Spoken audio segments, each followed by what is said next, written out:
I've never been one to sit still. So once I retired, I became a volunteer here at Gosforth Nature Reserve, and it's become my second home.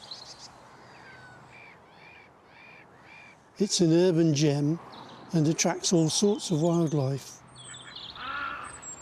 But my absolute favourite has to be the otter. Otters are mysterious and they're magical. Trust me to want to see the most elusive animal in the reserve. If you sat here for about a month, you'd probably see one. I was so determined to improve my chances of seeing them that I got permission to put in a trail camera, and I'm so pleased I did. I've now got 5 cameras. 3 of them are looking at the water's edge. There's another one watching them come through here and another one at the top of the bank. And what it's revealed has only made me love them more. They give us a privileged view into the otters' lives. There's this dog otter that just loves to show off right in front of the lens. We've got 1 female. Probably the territory would only allow 1 female.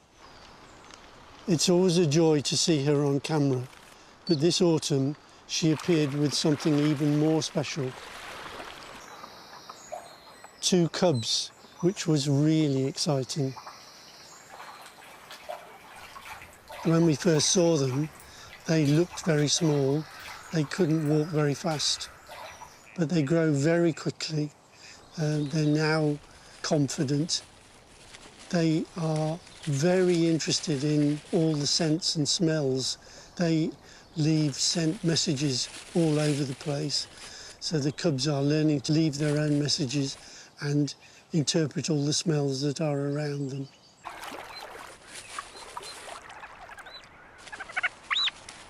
I find them absolutely fascinating.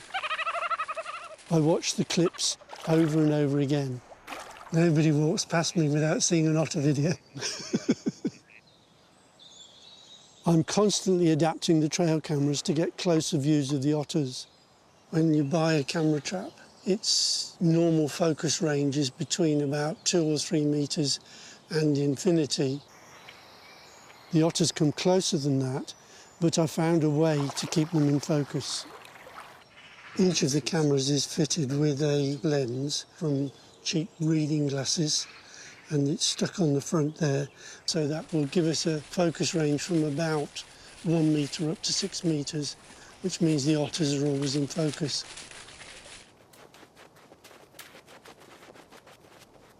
Otters are more or less impervious to bad weather.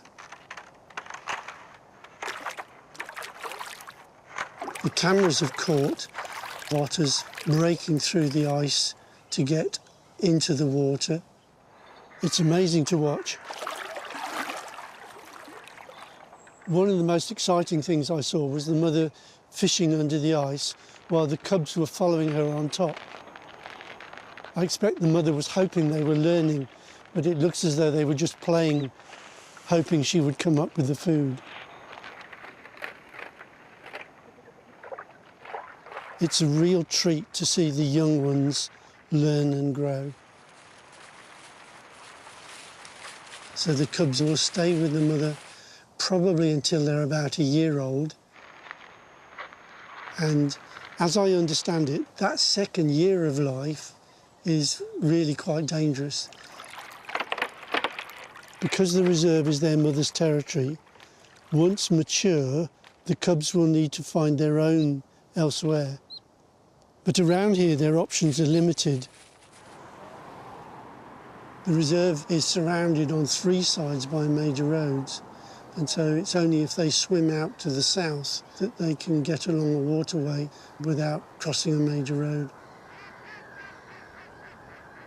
We are constantly trying to connect our patch of nature reserve to other areas where wildlife can survive. One of the important responsibilities we have is to create an interest in wildlife in the next generation.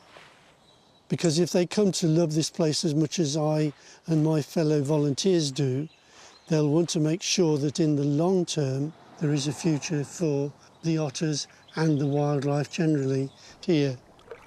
That's my dream.